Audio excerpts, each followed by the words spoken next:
Setelah melakukan pemeriksaan psikologi, MI, penyerang Polantas di pos lalu lintas kawasan Kemuning Palembang, Jumat pekan lalu dinyatakan sehat dan mampu mempertanggungjawabkan perbuatannya.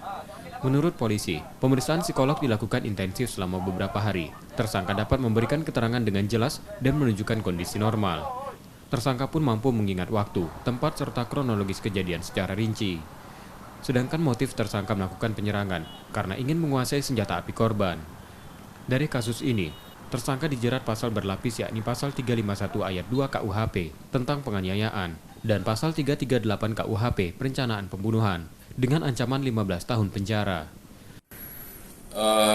Kita telah melakukan observasi dari tenaga psikolog terhadap pelaku dan secara untuk awal sudah keluar. Hasilnya ditemukan bahwa pelaku dapat berkomunikasi dengan baik, kemudian dapat mengingat waktu dan tempat, nama-nama dalam waktu yang sama. Dan sejauh ini secara kesimpulan garis besar bahwa si pelaku dalam kondisi yang baik dan sehat. Melengkapi berkas perkaranya, polisi masih memeriksa sejumlah saksi, yakni 3 anggota Satpol PP Palembang yang berada di lokasi saat peristiwa terjadi dan yang membantu mengamankan tersangka.